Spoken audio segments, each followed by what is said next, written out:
राधे राधे। नमस्कार दोस्तों, स्वागत है आपका भजन ज्ञान चैनल में। दोस्तों, अगर आप मेरे चैनल पर नए हैं तो मेरे चैनल को जरूर सब्सक्राइब करिए ताकि इस तरह की वीडियो आपको मिलती रहे।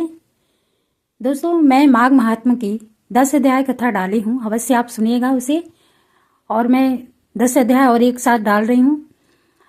इसे सुनने के बाद आपको माघ के स्नान दान के बारे में पता चलेगा। माघ स्नान दान की महिमा कितना है, सारी जानकारी आपको प्राप्त होगी। तो आप इसे ज़रूर सुनिएगा और मैंने जो वीडियो डाल रखा उसको भी ज़रूर सुनिएगा। ये 11वां अध्याय है, 10 अध्याय मैंने डाल रखा है। यमदूत बोला, मोक्ष के इच्छुक को सदैव शालिग्राम की 12 शिला में और वज्र या कीट निर्मित चक्र में वासुदेव भगवान की पूजा करनी चाहिए। उसके पूजन से जो फल प्राप्त होता है वो आपको सुनाता हूँ। हे वैश्य, यह पूजन सब पापों का विनाशक है, सब पुण्यों का दायक तथा सबको मुक्ति प्रदान करने वाला है। प्रतिदिन 10,000 राजसूय का फल तथा अग्निहोत्र कर समुद्र सहित पृथ्वी के दान करने का फल होता है। देवता इत्यादि अच्युत निर्गुण ब्रह्म को जब प्रणाम करते हैं उसका फल मिलता है, और जिससे अत्यंत पापी, अकर्मण्य और अनाधिकारी भी यमलोक में नहीं जाते। स्वर्ण कमल युक्त 12 करोड़ शिवलिंग को 12 कल्प पूजने का फल एक दिन में ही प्राप्त होता है। इस प्रकार गोविंद का पूजन करने वाले सदैव के लिए अमर होकर आवागमन के चक्कर से मुक्त हो जाते हैं। जिसने शालिग्राम की शिला के ऊपर का जल अपने ऊपर छिड़क लिया तो मानो उसने संपूर्ण तीर्थों में स्नान कर लिया, क्योंकि संपूर्ण शालिग्राम शिला सब कल्याण करने वाली गंगा जी, गोदावरी तथा रेवा नदी इत्यादि सभी पवित्र तीर्थों के जल में रहा करते हैं। यदि कलयुग में काम, क्रोध तथा लोभ से व्याप्त अधम पुरुष नैवेद्य, फूल, धूप, दीप, चंदन, गीत, बाजे, स्तोत्र और आदि से शालिग्राम शिला की पूजा अच्छे भाव से करते हैं तो वे 1000 कोटि कल्प तक के घमंड से छूटकर भगवान हरि के पास निवास कर चक्रवर्ती राजा हो जाते हैं।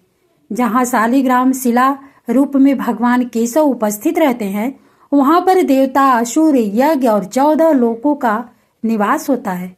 शालिग्राम शिला के सम्मुख श्राद्ध करने से पितर तृप्त होकर सैकड़ों कल्प स्वर्ग में निवास करते हैं। जो लोग नित्य शालिग्राम शिला के ऊपर का जल पीते हैं उनको उसके आचमन से सहस्त्र कोटि तीर्थ करने के समान पुण्य लाभ होता है। हे वैश्वर, यदि शालिग्राम से कोस भर फासले पर भी जो कीड़े मरते हैं वे सीधे वैकुंठ को प्राप्त होते हैं। शालिग्राम चक्र की खरीद बिक्री करने वाले पापी मनुष्य प्रलय काल तक नरक में जाते हैं। हे वैश्वर, घोर वन में जितेंद्र होकर तप करने से जो फल मनुष्य पाता है वही गरुड़ ध्वज वासुदेव भगवान को स्मरण करने से और उनकी शरण में जाने से पाता है और नरक में नहीं जाता। पृथ्वी पर जितने तीर्थ और पुण्य स्थान हैं वे संपूर्ण विष्णु भगवान का नाम मात्र लेने से प्राप्त होते हैं। हे वैश्य, जो वैष्णव शिव की आलोचना करता है वह निसंदेह नरक को जाता है और वह कभी भी स्वर्ग प्राप्त नहीं कर सकता। 12वां अध्याय। यमदूत बोले, जो पुरुष प्रसंग बस भी मास की दोनों एकादशियों को व्रत रखता है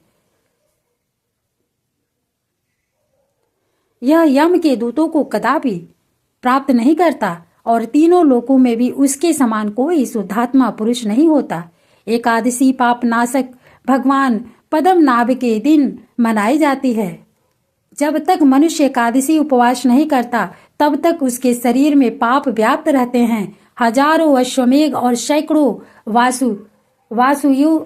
वाजसूय यज्ञ भी एकादशी उपवास की 16वीं कला के समान नहीं है। वैसे 11 इंद्रियों से किए हुए मनुष्यों के समस्त पाप एकादशी के दिन उपवास करने से पूर्णतः नष्ट हो जाते हैं और वह यमराज के अधीन नहीं होता, बल्कि स्वर्ग तथा मोक्ष, आयुष्य और संतान को प्राप्त करने वाला होता है।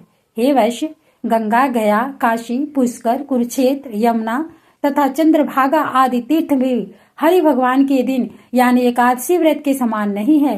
हरि दिन को उपवास रखकर रात में जागने से पिता, माता और पत्नी के कुलों के 10 पुरखों तक का उद्धार हो जाता है और वे संसार से निर्मुक्त होकर विष्णु भगवान के लोक को चले जाते हैं। हे वैश्य, बाल, युवा, वृद्ध सभी पापी एकादशी के दिन उपवास करने से नरक में नहीं जाते हैं। 3 एकादशी उपवास करके और तीर्थ में स्नान करके सोना, तिल और गौ को दान करने वाले मनुष्य सीधे स्वर्ग को प्राप्त होते हैं और ऐसा न करने वाले सदा दुखी रहते हैं। मैं आपसे संक्षेप में नरक से अलग रहने का धर्म कहता हूँ। मन, क्रम, वचन से किसी प्राणी से द्रोह न करना, इंद्रियों को बस में रखना, दान देना, हरि भगवान की सेवा करना, नियम पूर्वक सब वर्णाश्रम की क्रियाओं का पालन करना चाहिए। हे वैश्य, मैंने तुमसे यह संपूर्ण वृतांत कह सुनाया, अब और क्या सुनना चाहते हो, कहो। 13वां अध्याय। विकुंडल बोला, हे सौम्य, आपके वचन को सुनकर मेरा चित्त बहुत प्रसन्न हुआ। साधु जनों के वचन पाप को नष्ट करने वाले होते हैं और अमृत मंडल चंद्रमा को भी ठंडा कर देते हैं। हे देवदूत, आप कृपा करके मुझे बताइए कि मेरे भाई का नरक से किस प्रकार उद्धार हो सकता है, ताकि मैं वैसा उपाय कर सकूं। श्री दत्तात्रेय जी बोले, देवदूत ने उनके वचन सुनकर मित्रता रूपी भाव से कहा, हे वैश्य, यदि तुम अपने भाई को स्वर्ग में लाना चाहते हो तो अपने पूर्व जन्मों के इकट्ठे किए हुए फल उसे दे दो। विकुंडल ने कहा, हे दूत, मुझे यह सब बताओ कि मेरे ऐसे पुण्य क्या हैं, कैसे और किस जन्म में प्राप्त हुए, तब मैं शीघ्र दे दूंगा। दूत बोला, हे वैश्य, सुनो, मैं उन पुण्यों को आपके हित कहता हूँ। प्राचीन समय में पुण्य मधुबन में साल की नाम का एक ऋषि था। वह तप तथा अध्ययन से पूर्ण तेज में ब्रह्म के समान था। नवग्रह के समान उसकी स्त्री रेवती से 9 पुत्र उत्पन्न हुए। ध्रुव, शशि, बुध, तार तथा ज्योतिष्मान नाम के 5 पुत्र अग्निहोत्र प्रिय थे। ये गृह अस्थाश्रम में लगे गए। निर्मोह, जितमाय, ध्यान निष्ठ और गुणातीत यह 4 पुत्र संन्यास लेकर बिना विवाह करे जंगल में रहने लगे। ये शिखा तथा यज्ञोपवीत नहीं रखते थे, पत्थर तथा सोने को समान समझते थे। जो कोई इनको अन्न वस्त्र देता था उसी को ये लेते थे। ये चारों प्रतिदिन संध्या के समय ब्रह्म ध्यान में विलीन हो जाते थे। उन्होंने अपने तप के बल से गर्मी, सर्दी, भूख, प्यास, निद्रा आदि सभी पर पूर्ण अधिकार पा लिया था और विष्णु रूप से समस्त संसार को देखते हुए शांत और आनंद भाव से पृथ्वी पर घूमते थे। इसी प्रकार 8वें जन्म में तुम मध्य देश में सपरिवार रहते थे। तब वे दोपहर के समय भूखे प्यासे तुम्हारे घर में आए और जब तुमने उनको अपने घर के आंगन में देखा तो हर्ष सहित देवता के समान दंडवत प्रणाम करके उनके चरणों को स्पर्श कर धोया और मस्तक पर लगाया तथा हाथ जोड़कर मधुर वाणी से तुमने उन लोगों का अभिवादन किया और कहा कि आज मुझ पर विष्णु भगवान प्रसन्न हुए हैं। मैं आज धन्य हूँ, मेरा घर सपरिवार धन है, जो कि मैंने तीनों लोगों के कष्ट हरने वाले आपके चरणों का दर्शन किया। आपका दर्शन पाकर हरि के दर्शन के समान धन्य है। सन्यासी के चरणों का जल पहले 7 जन्मों के लिए हुए पापों को नष्ट कर देता है। गंध, अक्षत, पुष्प, धूप तथा निराजन संस्कार किए हुए रत्नों से पूजन कर तुमने इस सन्यासियों को भोजन कराया। उन परमहंसों ने प्रसन्न होकर रात में विश्राम किया तथा ज्योति स्वरूप परम ब्रह्म के ध्यान में लग गए। हे वैश्वर, इन सन्यासों के अतिथि सत्कार का पुण्य जो तुमको मिला उसका वर्णन मैं 1000 सुख से नहीं कर सकता। आप भूतों में प्राणी, प्राणियों में सद्बुद्धि वाले हैं, मतिमानों में मानव और मानवों में उत्तम ब्राह्मण हैं और ब्राह्मणों में विद्वान, विद्वानों में पुण्य करने वाले और पुण्य करने वालों में ब्रह्मवादी हैं। सत्व गुणी ब्रह्मवादी गृहस्थ के घर में विश्राम करने से उसके जन्म जन्मांतरों के पाप क्षण भर में नष्ट होते हैं। यदि अपने भाई को नरक से विमुक्त करना चाहते हो तो अपने 8वें जन्म के पुण्य उसे दे दो। दूत के ऐसा कहने पर उसने अपने भाई को वह परम पुण्य अर्पण कर दिया। वह नरक से निकल आया। देवताओं ने इन दोनों पर फूलों की वर्षा की, फिर वे स्वर्ग में चले गए और दूत अपने स्थान को चला गया। यह देवदूत का वाक्य बुद्धि देने वाला है। हे राजन, इस इतिहास को जो कोई सुनता या पढ़ता है वह पाप से मुक्त होकर 1000 गौदान का फल पाता है। 14वां अध्याय। कार्तवीर्य बोले, हे विप्र श्रेष्ठ, हे सुब्रत, किस कारण से माघ स्नान का बड़ा प्रभाव कहा जाता है? एक वैश्य माघ स्नान के पुण्य से छूटकर दूसरे के साथ स्वर्ग में कैसे गया, उसका वर्णन कृपया मुझसे कहिए। दत्तादिज ने कहा, हे पुरुषोत्तम, जल स्वभाव से ही उज्जवल, निर्मल, शुद्ध, सफेद, मलनाशक, पापों को धोने वाला है। प्राणियों का पोषण करने वाला जीवन तारक तथा नारायण देव हैं। ग्रहों में सूर्य तथा नक्षत्रों में चंद्रमा की तरह उत्तम सब कार्य के लिए माघ महीना है। मकर सूर्य में माघ महीने में प्रातः काल गाय के पैर डूबने योग्य जल में भी स्नान करने से पापियों को स्वर्ग मिलता है। हे राजन, असक्त इस योग में 3 ही दिन स्नान करे तथा धन का इच्छुक यथाशक्ति दान करे तो वह मनुष्य दीर्घायु और धनी होता है। माघ महीने में सब तिथियों का सत्कार कर 12 स्नान करने वाले को मुक्ति पद प्राप्त होता है। अब मैं तुमसे माघ स्नान के उच्च नियमों को कहता हूँ। उत्तम मनुष्यों को भूमि पर सोना, तिल मिलाकर घृत का हवन, सनातन वासुदेव भगवान के प्रति त्रिकाल पूजन तथा दान कर अखंड दीप दान करना चाहिए। हे राजन, यह पुण्य नष्ट नहीं होता। माघ महीने के अंत में हे राजन, ब्राह्मणों को यथाशक्ति भोजन कराएं और दक्षिणा दें तथा एकादशी के नियम से माघ स्नान का उद्यापन करें। माघ मास में हे गोविंद, हे अच्युत, हे माधव, हे देव, इस स्नान में से मुझको यथोचित फल दीजिए। मौन रहकर इस मंत्र का उच्चारण यथा सुमिरन करें। हे नरोत्तम, जो लोग माघ मास में गंगा जी में स्नान करते हैं वे 4000 युग तक स्वर्ग में निवास करते हैं। ऋषियों ने कहा है कि जो कोई मनुष्य माघ मास में गंगा या यमुना के संगम में स्नान करता है वह प्रतिदिन 1000 मुद्रा सोना तथा 1000 कपिला गौ के दान देने के समान पुण्य प्राप्त करता है। राधे राधे। 15वां अध्याय। दत्तात्रेय ने बोले, हे राजन, प्रजापति ने बड़े बड़े पापों को मिटाने के निमित्त प्रजाहित के लिए प्रयाग तीर्थ की रचना की। 15वां अध्याय। दत्तात्रेय जी बोले, हे राजन, प्रजापति ने बड़े बड़े पापों को मिटाने के लिए निमित्त प्रजाहित के लिए प्रयाग तीर्थ की रचना की। सफेद गंगा जी की तथा काली यमुना जी की धारा के संगम जल स्नान की महत्ता भली प्रकार सुनो। प्राचीन काल में ब्रह्मा जी ने पाप रूपी पशुओं की रचना करके सरस्वती से युक्त सफेद और काली धारा बनाई और इनके संगम पर ब्रह्मलोक की रचना की। यदि सैकड़ों पाप करके भी कोई गंगा यमुना के संगम पर मकर के सूर्य में माघ स्नान करता है वह फिर गर्भ में नहीं आता है और आवागमन के चक्र से मुक्त हो जाता है। विष्णु भगवान की ऐसी विचित्र लीला है। हे राजन, माघ महीने में प्रयाग तीर्थ का स्नान सब पापों को नष्ट करता है।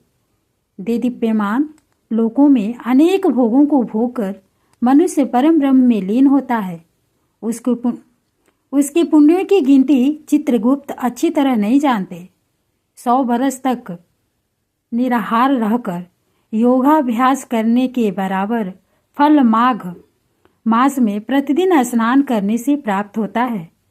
सूर्य ग्रहण में कुरुक्षेत्र अभी पुष्कर में सैकड़ों मन सोना दान करने के बराबर जो फल सैकड़ों अश्वमेघ यज्ञों तथा हजारों राजसूय यज्ञ करने से प्राप्त होता है वही माघ महीने में गंगा यमुना के संगम पर त्रिवेणी में प्रतिदिन स्नान करने से प्राप्त होता है। क्योंकि शास्त्रों में कहा गया है कि पृथ्वी पर जितने तीर्थ तथा नदियां हैं वे सब माघ मास में त्रिवेणी स्नान करने के लिए आती हैं और सब तीर्थ पापियों के संग दोष से अशुद्ध हो जाते हैं। माघ मास में वे पवित्र हैं अतः स्नान करने से वे सब पाप रहित हो जाते हैं। हे राजन, बाड़ी मन तथा शरीर से कल्प तक जन्मों में एकत्र किए हुए मनुष्यों के पाप गंगा यमुना के संगम में माघ महीने में 3 दिन स्नान करने से नष्ट हो जाते हैं। और जिस तरह सर्प पुरानी केचुली छोड़ता है, उसी तरह मनुष्य पापों को छोड़कर स्वर्ग में जाता है। कुरुक्षेत्र में स्नान करने का 10 गुना फल वहां मिलता है, जहां पर गंगा जी विंध्य पर्वत से मिलती हैं। इससे भी 100 गुना फल काशी की उत्तर वाहिनी गंगा जी में, काशी से भी 100 गुना फल गंगा यमुना के संगम में, और इससे भी 1000 गुना फल जहाँ गंगा जी पश्चिम में बहते हैं, वहाँ स्नान करने से होता है। हे राजन, वहाँ गंगा जी केवल दर्शन से ब्रह्महत्या आदि पापों को नाश करने वाली हैं। पश्चिम में बहने वाली गंगा जी और कालिंदी नदी के दुर्लभ संगम में माघ महीने में स्नान करने से कल्प तक किए हुए पाप नष्ट हो जाते हैं। अमृत को ही संसार में त्रिवेणी कहते हैं। कलयुग में छिपे और सत्यादि युग में प्रत्यक्ष रूप से संपूर्ण देवता त्रिवेणी में माघ स्नान करने के लिए आते हैं। माघ महीने में 3 दिन स्नान करने का पुण्य पूर्व काल में कांचन मालिनी ने राक्षस को दिया था, उससे वह पापी मुक्त हुआ। हे राजन, इस मास में स्नान करने से मनुष्य पापों से छूट जाता है, इसमें कोई संदेह नहीं है। जो मनुष्य इस महात्म्य को श्रद्धापूर्वक पढ़ता अवे सुनता है, वह विष्णु लोको अर्थात स्वर्ग को जाता है। 16वां अध्याय। कार्तवीर्य जी बोले, हे भगवान, यह राक्षस और कांचन मलिनी कौन थे? उसने अपना धर्म कैसे दिया तथा इन दोनों को साथ कैसे हुआ? हे ब्राह्मण, हे ऋषि, अत्रि के संतानों के सूर्य, मुझसे आप मेरे कौतूहल को पूर्ण करते हुए कहिए। दत्रा जी ने कहा, हे राजन, इस विचित्र चिरकाल इतिहास को सुनो, जिसके सुनते ही राजस्वी यज्ञ का फल प्राप्त होता है। कांचन मालिनी नामक एक बड़ी रूपवती अप्सरा थी। वे माघ मास में प्रयाग स्नान करके वह शिव जी के मंदिर में जा रही थी। गिरिराज हिमालय पर्वत के कुंज में घोर रूप में खड़े हुए उस वृद्ध असुर ने गगन मार्ग से जाती हुई उस सोने के समान तेजवान सुंदर कटी वाली चंद्रमुखी अप्सरा को देखकर कहा, हे सुकेशी, हे पीन पयोधरे, तुम कौन हो तथा कहाँ से आई हो? तुम्हारे वस्त्र और बेड़ी क्यों गीले हैं? हे भीरू, तुम आकाश मार्ग से कहाँ जाती हो? हे भद्रे, किस पुण्य से तुम्हारा यह अति तेजस्वी शरीर इतना मनोहर है? हे सुलेचने, मेरे मस्तक पर तुम्हारे वस्त्र से गिरे हुए एक बूंद जल से मेरा क्रूर मन क्षण भर में शांत हो गया। इस जल की क्या महिमा है? क्या तुम शीलवती हो? मुझे बताओ। तब अप्सरा ने कहा, हे राक्षस, सुनो, मैं काम रूपिणी अप्सरा हूँ। मेरा नाम कांचन मालिनी है। मैं प्रयाग से आ रही हूँ। गंगा यमुना में भली प्रकार मेरे वस्त्र भीगे हैं। हे राक्षस, मैं श्रेष्ठ पर्वत कैलाश पर जहाँ शिव पार्वती रहते हैं वहाँ जा रही हूँ। त्रिवेणी के जल से मेरी क्रूरता निकल गई है, जिसके पुण्य प्रभाव से मैं सुबुद्धि गंधर्व की कन्या और उमा की प्यारी सखी हुई हूँ। ब्रह्मा जी ने मुझसे जो कहा था वह चकित करने वाला मेरा उदाहरण सुनो। मैं कलिंग देश के राजा की वेश्या रूप और लावण्य से पूर्ण दूसरी युवतियों में शिरोमणि थी, इसलिए मुझ पर सारा नगर मोहित था। अमूल्य वस्त्र, गहने, धन और पोशाक मैंने प्राप्त किए। मेरे पास स्वर्ण की कमी नहीं थी। काम पीड़ित हुआ पुरुष मेरे चरणों की सेवा करते थे। कई कामी लोग आपस में स्पर्धा करके मृत्यु को प्राप्त हो गए। इस तरह मेरा समय व्यतीत हुआ। वृद्धावस्था आने पर मैंने विचार किया कि मैंने न दान किया, न तप किया और न महादेव जी की आराधना की, न दुर्गा देवी की पूजा की, न विष्णु भगवान की आराधना की, न ब्राह्मणों को तृप्त किया, न प्राणियों का हित किया। हे राक्षस, मैंने बहुत से पाप किए थे, इससे मेरा मन दुखी था। इस तरह बहुत सा विलाप करके मैंने ब्रह्मज्ञ, वेद निपुण और राजा के पुरोहित ब्राह्मण से जाकर पूछा कि मेरा निस्तार किस प्रकार होगा। मुझ दीन पापनी को पाप रूपी कीचड़ से उबारिए। हे ब्राह्मण, हर से मुझ पर दया का जल छिड़किए। साधु सज्जन, अच्छे बुरे सभी पर दया करते हैं। इस तरह मेरे करुण वचन सुनकर वे विद्वान ब्राह्मण मुझसे प्रेम पूर्वक बोले, हे सुमुखी, मैं तेरे सब निषिद्ध आचरणों को जानता हूँ। तू मेरी बात मान। शीघ्र ही प्रजापति के क्षेत्र प्रयाग को जा। वहाँ पर जाकर स्नान कर उससे तेरे समस्त पाप नष्ट हो जाएंगे। परंतु हे भीरू, तीर्थ में मन से भी अशुभ क्रिया मत करना। प्रयाग में स्नान करने से पवित्र होकर तू अवश्य स्वर्ग में जाएगी। हे भामनी, दूसरे देश में किए हुए पाप उसी वक्त प्रयाग में नष्ट होते हैं। हे वीरू सुन, पुराने समय में गौतम मुनि की स्त्री को देखकर इंद्र काम के वशीभूत हुआ और अपने काम को छिपाते हुए उसके पास गया। इस पाप के फल से तथा वहां जाने से इंद्र का शरीर अत्यंत लज्जापूर्ण और कुरूप हो गया। उसके पति के शाप से इंद्र के शरीर में हजारों भग चिन्ह हो गए। तब मुंह नीचा करके देवराज इंद्र मेरु पर्वत के शिखर पर 100 योजन लंबे स्वच्छ जल में भरे हुए सरोवर पर जाकर स्वर्ण कमल से भरे हुए कोटर में घुस गया। वहां बैठकर अपने को तथा कामदेव को धिक्कारने लगा। काम के पाप से निंदित होकर सब मनुष्य नरक में जाते हैं। आयुष्य, कीर्ति, धर्म, यश और धैर्य को नष्ट करने वाले सदैव दुराचारी कामदेव को धिक्कार है। यह विपत्ति का उचित स्थान है। देह में स्थित दुख से दमन करने योग्य शत्रु असंतुष्ट तथा सदैव का अकल्याण करने वाला पदम से विलीन हुए स्थान में इंद्र इस तरह कह रहे थे, हे वीरू, इंद्र के बिना देवलोक में शोभा नहीं देता। तब देवता गंधर्व, किन्नर, लोकपाल, इंद्राणी, सची के साथ जाकर गुरु बृहस्पति से पूछने लगे, हे भगवान, हम नहीं जानते कि इंद्र कहाँ गए, उनको कहाँ देखें। देवगण युक्त उनके बिना स्वर्ग को सुंदरता नहीं। ऐसा उपाय सोचिए जिससे स्वर्ग लोक पुनः शोभित होवे और सनात हो। अब देर नहीं करनी चाहिए। इन लोगों का ऐसा वचन सुनकर बृहस्पति जी बोले, अपने अपराध की लज्जा से वह जहाँ स्थित है मैं जानता हूँ। इंद्र बिना विचारे कार्य करने का फल भोग रहा है। नीति को छोड़ने से भयंकर फल प्राप्त होता है। अरे राज्य के मध्य में उन्मत्त कृत्य तथा अकृत्य का विचार न करे। भाग्य से नष्ट बुद्धि होकर लोग मूर्खता के काम करते हैं, जिसके अपराध से इस लोक तथा परलोक के पुण्य नष्ट हो जाते हैं।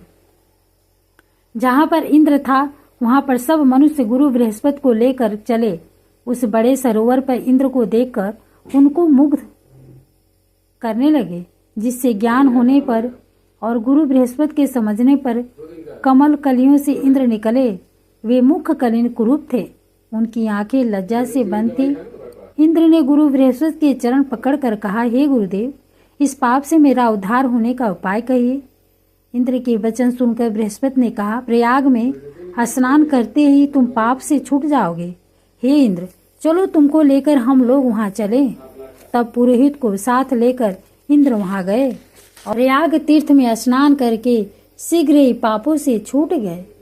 तब बृहस्पति जी ने मुग्ध होकर उनको वरदान दिया, हे इंद्र, हमारे प्रसाद से शीघ्र ही पापों से निर्मुक्त होकर तेरे शरीर के 1000 योनि के चिन्ह 1000 नेत्र हो जाए।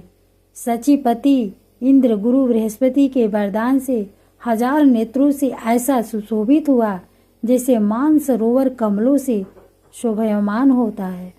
17वां अध्याय। व्यास जी बोले, तब देवताओं और ऋषियों से पूजित होने के पश्चात इंद्र गंधर्वों से स्तुति पाकर अपनी नगरी अमरावती को गया। इस तरह प्रयाग में स्नान करने से इंद्र निष्पाप हो गया। तुम भी हे कल्याणी, देवताओं से सेवा किए जाने वाले प्रयाग को जाओ। वहां पर जाने से पाप नष्ट होंगे, तब स्वर्ग की प्राप्ति अवश्य होगी। अप्सरा ने कहा। इस प्रकार प्रमाण सहित उनके सुमंगल वचन को सुनकर संभ्रम में पड़ी हुई मैं ब्राह्मण के चरणों में प्रणाम करके और संपूर्ण बंधुजन, दास दासी, घर जन तथा सब विषयों को छोड़कर तथा शरीर को क्षण भर में नष्ट होने वाला जानकर घर से निकली। मैंने माघ महीने में गंगा यमुना के संगम में जाकर स्नान किया। हे वृद्ध निशाचर, उस स्नान के महात्म्य से 3 दिन के स्नान से मेरे पाप नष्ट हो गए और शेष 27 दिन के स्नान के पुण्य से मैं देवता हुई और गिरजा की प्रिय सखी होकर अपनी जाति की याद रखती हुई कैलाश में रमण करती हूँ। हे क्रूर हृदय प्रयागराज के लिए मैं सब देवताओं के साथ माघ महीने में वहां स्नान करने जाती हूँ। हे राक्षस, तुम्हारे पूछने पर वह सब वृतांत मैंने आपको मुग्ध करने के लिए कहा। इसी तरह तुम भी मुझे मुग्ध करने के लिए अपना चरित्र कहो कि किस कर्म से तुम कुरूप और भयंकर हुए हो। दाढ़ी, मूंछ और बड़े दांत वाले तुम पर्वत की गुफा में निवास करते हो। राक्षस बोला, इच्छा की पूर्ति करने वाली, छिपी हुई बात को कहने वाली, हे वामलोचने, मैं निसंदेह कहता हूं कि मुझ कुरजन्मा के भविष्य का उद्धार तुम्ही से शीघ्र होगा। इसलिए जो पाप मैंने स्वयं किया था तुमसे कहता हूं। हे सुश्रोणी, सुनो, मैं काशी में वेदों की अनेक ऋचाओं का ज्ञाता था। पुराने समय में बड़े स्वच्छ उत्तम विप्र के कुल में पैदा हुआ था। हे भीरु, राजा, पापी, शूद्र तथा वैश्याओं से मैंने काशी में निंदित और निषिद्ध भयंकर बड़े बड़े प्रतिग्रह चंडालों से भी दान लिए। मुझ मूढ़ बुद्धि से और भी अनेक पाप हुए हैं। बरबर्णी अभिमुक्त क्षेत्र में अणुमात्र भी पाप करने से वह मेरू पर्वत के समान हो जाता है। उस जन्म में मैंने थोड़ा भी धर्म नहीं किया। बहुत दिनों बाद वही मेरी मृत्यु हो गई। तीर्थ में मरने से मैं नरक में नहीं गया। इस वज्रलेप पाप से मैं अत्यंत क्रूर पापी राक्षस हिमालय पर्वत पर जन्मा। इससे पहले 2 बार गिद्ध योनि में, 3 बार व्याघ्र, 2 बार सर्प, 1 बार उल्लू और इसके पश्चात गांव के सुअर की योनि में पैदा हुआ था। उस जन्म के यह राक्षस का 10वां जन्म है, जिससे 75,000 वर्ष व्यतीत हुए। हे प्रिय, इस दुख से मेरा कल्याण नहीं है। हे भद्रे, इस स्थान को 3 योजन तक मैंने जंतु रहित कर दिया है। अपराध रहित बहुत तेरे प्राणियों को नष्ट किया। इन्हीं कार्यों से मेरा चित्त बराबर दहकता है। तुम्हारे दर्शन पाकर मेरे चित्त में कुछ शांति आई है। अब मैंने अपने दुख के ये सब कारण तुमसे कहे। हे सुब्रे, इस दुख रूपी समुद्र से मैं पार कैसे जाऊं? दत्तात्रेय जी बोले। ऐसा उसका वचन सुनकर चित्त में दया लाकर और धर्म कर्म में मन लगाकर कांचन मालिनी ने उस दैत्य से कहा, हे राक्षस, मैंने दृढ़ प्रतिज्ञा कर ली है। अवश्य तुम्हारी मुक्ति के लिए मैं प्रयत्न करूंगी। मैंने बहुत माघ स्नान किए हैं तथा ब्रह्म क्षेत्र प्रयाग में श्रद्धापूर्वक मैंने जितनी बार माघ स्नान किया है उस धर्म की संख्या, हे राक्षस, नहीं है। मुनियों ने दीन और दुखी लोगों को ही दान देने की प्रशंसा की है। इसलिए माघ महीने में 1 बार स्नान करने का दृढ़ संकल्प, हे मित्र, शीघ्र ही पापों को नष्ट करने वाला है। अतः उस पुण्य को मैं तुझे देती हूँ। उसके प्रभाव से तुझे अभी स्वर्ग की प्राप्ति होगी। तब वस्त्र को नचोड़कर उसके जल को कर कमल में लेकर उसने माघ स्नान से प्राप्त हुए पुण्य का फल उस राक्षस को दे दिया। दत्तात्रेय जी ने कहा, हे राजन, माघ में स्नान करने के विचित्र प्रभाव को सुनो। उसी क्षण पुण्य प्राप्त करके उस राक्षस ने राजसी रूप छोड़ दिया और तेजमय सूर्य के समान देवता रूप हो गया। आनंद से आंखों को फुलाकर देवताओं के विमान पर चढ़कर आकाश में अपनी कांति से दिशाओं को प्रकाशित करता हुआ वह दिव्य रूप लिए दूसरे सूर्य को भांति सुशोभित हुआ और उस कांचन मालिनी की प्रशंसा करने लगा। हे भद्रे, ईश्वर जानता है कि तुम्हारे इस उपकार से ही मेरा उद्धार हुआ। अब मेरे ऊपर दया कर सब नीतियों से पूर्ण, सब धर्मों के करने वाली श्रेष्ठ शिक्षा मुझे दे दो, जिससे मैं भविष्य में पाप न करूं। तुम्हारी आज्ञा पाकर इसको श्रवण कर मैं स्वर्ग में जाऊंगा। दत्तात्रेय जी ने कहा, हे राजन, उसके मधुर वचन कहने पर कांचन मालिनी ने बड़े प्रेम पूर्वक उससे धर्म कहा। सदैव हिंसा त्याग कर धर्म और साधु पुरुषों की सेवा करो। काम आदि शत्रुओं पर विजय पाओ। दूसरे के गुण दोषों का वर्णन छोड़कर सत्य बोलो। शिव और वासुदेव भगवान की पूजा करो। देह, अस्थ, मांस और रुधिर में गर्भ को त्यागो। पत्नी, पुत्र आदि की ममता त्यागो। संसार को दिन रात क्षण भंगुर मानो। वैराग्य भाव में मन लगाकर योगी बनो। शील युक्त हो। राक्षस शरीर छोड़कर तथा देव शरीर धारण कर और तेजस्वी होकर जल्दी ही स्वर्ग के सुख को भोगो। इस धर्मपूर्ण उपदेश को सुनकर प्रसन्नचित राक्षस ने कहा, तुम नित्य प्रसन्न चित्त रहो। तुम्हारा सदैव कल्याण हो। सूर्य चंद्र की स्थिति काल तक तुम शिव के पास आनंद करो। हे बरवर्णी, उमा के साथ तुम्हारा अखंड प्रेम बना रहे। हे माता, तुम सदैव धर्मनिष्ठा और तपनिष्ठा बनी रहो। तुम्हारे शरीर में रोग न हो। दुखियों के दुख को सदैव नष्ट करो। दत्तात्रेय जी ने कहा कि ऐसा कहकर और कांचन मालिनी को नमस्कार करके वह राक्षस स्वर्ग को गया।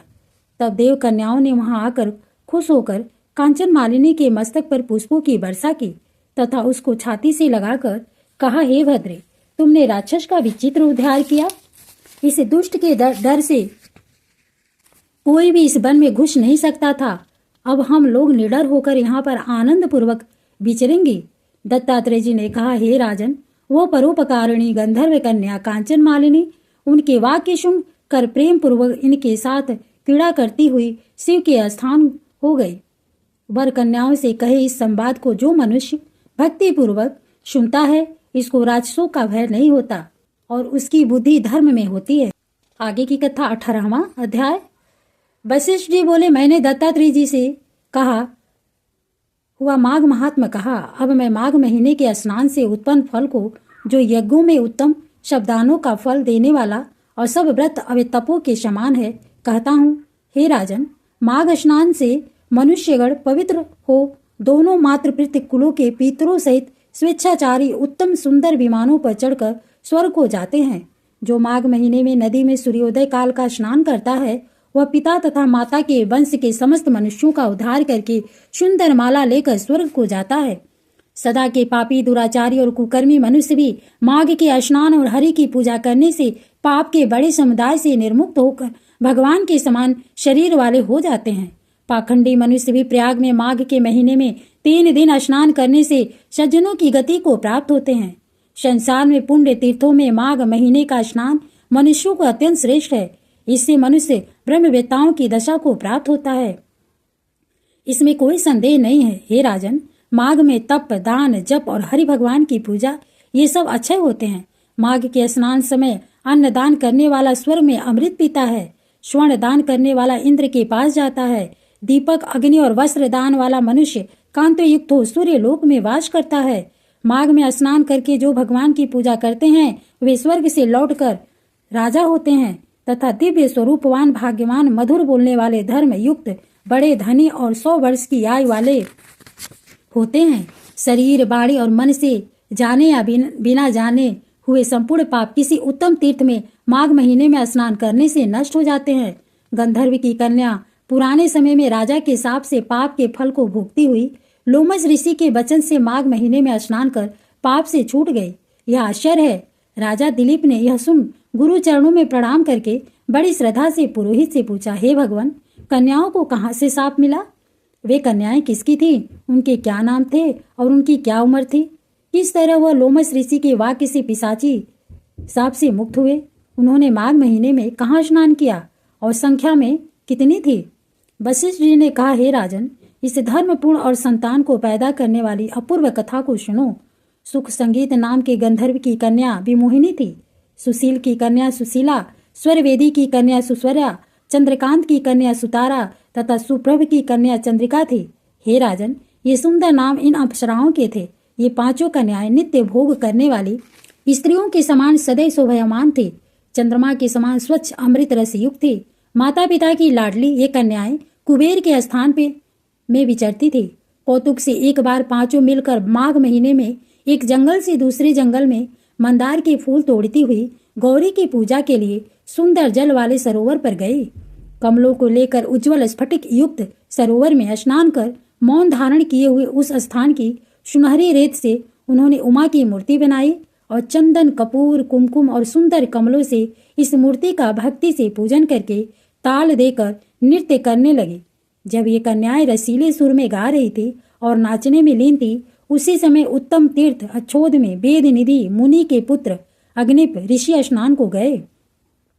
वह युवा ऋषि रूप में सुंदर मुख, कमल के समान नेत्र, विशाल छाती, सुंदर भुजाओं वाला, श्याम शोभा का शिखा सहित वह ब्रह्मचारी दंड लिए कामदेव के समान शोभायमान, मृग चर्म ओढ़े, सुंदर यगो पवित्र पहने, कमर में स्वर्ण की सी मुंज की करधनी पहने उस ब्राह्मण को वहां सरोवर तट पर देखकर वे कन्याएं बड़ी मुग्ध हुई और आपस में कहने लगी कि हमारे नेत्रों का कौन अतिथि है। नृत्य ज्ञान त्याग कर वो सब इसको देखकर काम से उत्तेजित हो गई। ये 5 मोहित कन्याएं देखो देखो ऐसा कहकर उस उत्तम ब्राह्मण युवा के चित्त में काम क्रीड़ा उत्पन्न करने लगी और यह अप्सराएं विचार करने लगी कि क्या यह कामदेव हैं या अश्विनी कुमार हैं या कोई गंधर्व हैं, किन्नर हैं या सिद्ध हैं या किसी ऋषि का पुत्र हैं अथवा कोई श्रेष्ठ मनुष्य है या कोई भी वह ब्रह्म ने इसको हम लोगों के लिए बनाया है। गौरी हम कुमारियों के लिए ही इसे यहाँ लाई हैं। हे नृपवर, पांचों कन्याएं आपस में कह रही थी कि यह तुमसे बरा गया तथा मुझसे बरा गया, जैसे तुमसे बरा गया वैसे मुझसे बरा गया। वहां पर इसके वचन को सुनकर मध्याह्न की विधि करके उस ब्रह्मचारी ने मन में सोचा कि यहाँ तो बड़ी बाधा हुई। ब्रह्मा विष्णु शिव आदि देवता और योग बल वाले ऋषि लोग भी अबलाओं की लीला से मोहित हो गए। यह बड़ा आश्चर्य है। स्त्रियों के नेत्र रूपी तीक्ष्ण बाणों से किसका मन रूपी हरिण नहीं बिध जाता। महात्माओं का कहना है कि स्त्रियों के पास रहना कष्टकारक है, इसलिए जब तक ये पास नहीं आती मैं घर चला जाता हूँ। जब तक ये वीरांगनाएं उसके समीप नहीं आई उसके पहले ही वो विप्र वैष्णव प्रभाव से अंतर्ध्यान हो गया। हे राजन, तब इस ऋषि पुत्र के चले जाने पर एक कन्याएं आतुर हो नेत्रों से शून्य दसों दिशाओं में देखने लगी और कहने लगी, यह कोई जादूगर या मायावी है जो देखते देखते विलीन हो गया। फिर विरह की अग्नि में जलती हुई बोली, हे कांत, यह जादू की माया छोड़कर अपना दर्शन दो। क्या ब्रह्मा ने हम लोगों को बड़ा कष्ट देने के लिए ही तुम्हारी रचना की है? क्या तुम दया रहित हो? हम पर तुम्हारी रुचि नहीं है? हम पर विश्वास नहीं करते या हमारी परीक्षा ले रहे हो? क्या तुम नाचने में होशियार हो या माया में चतुर हो? क्या किसी के चित्त में घुसकर उसमें से निकलना नहीं जानते? क्या हम अपराधियों पर क्रोध करते हो? क्या दूसरों को धोखा देने या किसी के दुख को नहीं जानते? हे हृदयेश्वर, तुम्हारे दर्शन बिना हम नहीं जिएंगे। फिर से तुम्हारे दर्शन की आशा में हम जी रहे हैं। दया कर आप हमें शीघ्र ले चलो और अपने दर्शन देकर हमारे दुख को तुरंत दूर करो, क्योंकि सज्जन लोग किसी के विनाश को नहीं देखते। आगे की कथा 19वां अध्याय। व्यास जी बोले, वे कन्याएं इस प्रकार विलाप और प्रतीक्षा करके उसके प्रेम में अत्यंत व्याकुल होकर धैर्य धारण कर माता पिताओं के भय से अपने घर पर आ गईं। घर आकर वे सब जल यंत्र के पास गिर पड़े। उनकी माताओं ने पूछा, यह क्या हुआ? तुम सबको इतना विलंब कहाँ हुआ? कन्याओं ने कहा कि नरियों के साथ खेलती और आनंद पूर्वक गाती हुई हम सरोवर पर थे, इससे दिन का पता नहीं चला। हे माता, हमें मार्ग की थकावट से संताप है, मुंह बस कुछ भी कहने को हमारा मन नहीं है। वशिष्ठ जी ने कहा, ऐसा कहकर वे कन्याएं मणि भूमि पर लेटकर अपने आशय को छिपाती हुई प्रसन्नचित माताओं से बातचीत करने लगी। उस समय न कोई आनंद पूर्वक मयूर को नचाती, न सुग्गे को बढ़ाती, न नेवलों को लाड करती, न मैना को पुकारती, न अति प्रसन्न होकर सारसों से खेलती, न घर में कीड़ा करती, न परिवारजनों से बोलती और न बीड़ा बजाती, न कल्प वृक्ष के फूल और मंदार के फूलों को सूंघती, न मीठा मधु पीती। सब योगियों की भांति उसी ऐश्वर्य पुरुष में चित्त लगाई थी। कभी तो चंद्रकांत मणि पर जल की बूंद गिराती थी, कभी थोड़े समय खिड़की में बैठकर आंखों को इधर उधर घुमाती थी, कभी कमलिनी के पत्तों की सैया बनाती और कभी वे केले के पत्तों द्वारा सखियों से पंखा करवाती। इस प्रकार वे कन्याएं रात्र को एक युग सा मानती हुई किसी प्रकार धर ज्वर दुख के समान दुखी हुई। प्रातःकाल सूर्य नारायण को देखकर अपनी अपनी माताओं से कहकर वे गौरी का पूजन करने को गई। उसी प्रकार से स्नान करके फूल तथा धूप से गौरी पूजन करके वे देवियां फिर वहीं पर गाने लगी। इसी बीच में वह ब्राह्मण भी स्नान करने के लिए उस अदिति सरोवर पर आया। उसको देखकर उन कन्याओं ने बार बार वाह वाह किया और उस ब्रह्मचारी को चारों ओर से अपनी बाहों में घेर कर बोली कि हे मूर्ख, कल तो तू भाग गया था, परंतु आज नहीं भाग सकता। हम लोगों ने तुमको वर लिया है, अब इसमें कुछ विचार न करो। उनके बाहों पास में बधे हुआ ये ब्राह्मण बोला कि तुमने कल्याण योग्य और अनुकूल वचन कहा है, परंतु मेरा आश्रम ब्रह्मचर्य है और अभी गुरुकुल में वेद पढ़ रहा हूँ, इसलिए उसकी रक्षा करना मेरा धर्म है। हे कन्याओं, मैं इस आश्रम में विवाह करना धर्म नहीं समझता। उसके वाक्यों को सुनकर वे कन्याएं कोयल की भांति उससे इस प्रकार बोली कि धर्म से अर्थ, अर्थ से काम तथा काम से धर्म का फल उदय होता है, इसलिए हम काम भावना सहित धर्म की अधिकता से तुम्हारे पास आए हैं। अनेक प्रकार के भोगों से इस ईश्वर की भूमि को भोगो। तब उनके वचनों को सुनकर वो ब्राह्मण गंभीर वाणी में बोला, तुम लोगों का वचन सत्य है, परंतु मैं अपना व्रत समाप्त करके तथा गुरु जी की आज्ञा लेकर ही विवाह करूंगा। यह सुनकर वे कन्या स्पष्ट बोली, हे सुंदर युवक, तुम मूर्ख हो। अनोखी औषधि, ब्रह्म बुद्धि, रसायन, अच्छे कुटुंब की सुंदर नारियां, मंत्र तथा सिद्ध रस, इन पदार्थों के आने पर बुद्धिमान को धर्म रूप से इनको वर्जित नहीं करना चाहिए। भाग्य से यदि कार्य की सिद्धि हो जाए तो ज्ञान रखने वाले इनकी बुराई नहीं करते। क्योंकि बुराई से फल प्राप्त नहीं होता और टालने में यश नहीं मिलता। केवल भाग्यशाली पुरुष ही अच्छे कुल में पैदा हुई स्वयंवर चाहने वाली सुंदर कन्याओं को प्राप्त करते हैं, दूसरे नहीं। कहाँ हम अनोखी सुंदरियां, कहाँ आप तपस्वी बालक। हम जानते हैं कि बेमेल के मिलाने में विधाता की चतुराई नहीं, फिर भी आप हमारी शुभ कामना को गंधर्व विवाह से स्वीकार करें, अन्यथा हम जीवित नहीं रह सकते। उनके इस प्रकार के वचनों को सुनकर उस धर्मात्मा विप्र ने कहा, हे मृग नेत्रियों, धर्मपरायण लोग अपने धर्म को कैसे छोड़ सकते हैं? धर्म, अर्थ, काम और मोक्ष ये चारों विधि पूर्वक सफल होते हैं और विपरीत होने से निष्फल हो जाते हैं। मैं व्रती रहकर अयोग्य समय में विवाह न करूंगा। जो क्रिया के समय को नहीं जानता उसकी क्रियाफल को प्राप्त नहीं होती। हे कन्याओं सुनो, मेरा चित्त इस समय धर्म के विचार में लगा है, इसलिए मैं स्वयंवर नहीं करूंगा। उसके रहस्य को जानकर इन मोहिनियों ने उसके चरण पकड़ लिए। सुशीला और सुस्वरा ने उसकी भुजाओं को पकड़ा। सुतारा ने आलिंगन किया और चंद्रिका ने मुख चूम लिया। तब भी ब्रह्मचारी निर्विकार बना रहा। फिर क्रोध से परिपूर्ण होकर इनको शाप दिया कि तुम डायन की तरह मेरे शरीर से लिपटी हो, इसलिए पिशाचनी हो जाओ। उससे ऐसा शाप सुनकर सब उसको छोड़कर उसके सम्मुख खड़ी हो गई और कहने लगी, हमने क्या पाप किया है जो आपने हमको शाप दिया? प्रिय करने में अप्रिय क्रिया की तुम्हारी धर्मज्ञता को धिक्कार है। हमने सुना है कि प्रेमियों से, भक्तों से और मित्रों से बुराई करने वाले लोगों की सुख दोनों लोकों में नष्ट हो जाते हैं, इसलिए तुम भी हमारे शाप से शीघ्र ही पिशाच हो जाओ। इस तरह क्रोध से भरी कन्याएं हाँफती हुई भूख से दुखी हो गई। तब हे राजन, आपस के क्रोध से उस सरोवर पर वे कन्याएं और वह ब्रह्मचारी सब पिशाचनी हो गए और कठिन शब्दों में चिल्लाते हुए अपने पहले पाप के कर्म फल को भोगने लगे। हे राजन, पूर्व जन्म के किए अच्छे और बुरे कर्म उचित समय ही प्रकट होते हैं, इनको देवता भी नहीं बदल सकते। जब कन्याओं को तलाशते हुए इनकी माता पिता वहां पर आए तो उन्हें देखकर रोने लगे और कहने लगे कि वाह रे बालकों का प्रमाद, दैवगति का उल्लंघन नहीं हो सकता। इसके बाद ये पिशाच रात दिन दुखी रहते हुए सरोवर के तट पर इधर उधर फिरने लगे। बहुत दिन के पश्चात मुनियों में श्रेष्ठ लोमस जी पौष शुक्ल चतुर्दशी को अच्छोद सरोवर पर स्नान करने आए। क्षुधा से पीड़ित पिशाचों ने इनको देखा, हत्या करने के लिए गोल बांधकर उनकी ओर दौड़े, लेकिन वे लोमस ऋषि के स्वर से जलने लगे तथा इनके सामने खड़े न रह सके, दूर हट गए। देवनिधि ब्राह्मण भी वहां पर आ गया। हे राजन, उसने लोमस ऋषि को देखकर साष्टांग प्रणाम किया तथा मस्तक पर अंजलि को बांध कर सुंदर वचन कहने लगा। बड़े भाग्य से साधुओं का संगम होता है। गंगा आदि तीर्थों में सदैव स्नान करने से सज्जनों का सत्संग करने वाला उत्तम होता है और स्वर्ग को जाता है तथा समस्त रोग नष्ट हो जाते हैं। वशिष्ठ जी ने कहा, ऐसा कहकर चिरकाल का अद्भुत हाल वह सुनाया कि ये गंधर्वों की कन्याएं है और यह मुनि मेरा पुत्र है।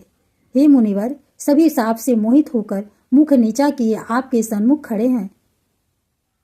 आपके दर्शन से आज बालकों का निस्तार उसी प्रकार होगा जिस प्रकार सूर्य के उदय होने से अंधेरा समाप्त हो जाता। हे राजन, ऐसा सुनते ही लोमस ऋषि के नेत्रों में जल भर आया और दुखी पुत्र परम तेजस्वी उस ऋषि से बोले, मेरे प्रसाद से बालकों को शीघ्र स्मृति पैदा होगी। मैं उनका धर्म कहता हूँ जिससे इनका आपस का साप विलीन हो जाएगा। आगे की कथा 20वां अध्याय। वेदनिधि जी बोले, हे महर्षि, धर्म को कहिए जिससे ये बालक साप की अग्नि के दुख से मुक्त हो जाएं। लोमस जी बोले, हे ये मेरे साथ नियम पूर्वक माघ स्नान करें। माघ के आखिर में ये साप से छूट जाएंगे, नहीं तो इनका निस्तार न होगा। हे ब्राह्मण, मुझे यह पूर्ण निश्चय है कि पुण्य तीर्थ में माघ स्नान करने से ही लोगों के 7 जन्म के किए हुए पाप तथा वर्तमान जन्म के सभी पाप माघ मास में स्नान करने से नष्ट हो जाते हैं। मुनीश्वर लोग जिस पाप का प्रायश्चित नहीं देखते उसका प्रायश्चित उत्तम तीर्थ में माघ स्नान ही बतलाते हैं। पुण्य तीर्थों में पाप मिटते हैं। माघ महीने में जैसे मानसरोवर में स्नान करने से मोक्ष मिलता है, हिमालय पर्वत के तीर्थ से सब पापों का विनाश होता है, अच्छोद में स्नान करने से इंद्रलोक मिलता है, बद्री जंगल में माघ स्नान करना सब कामों को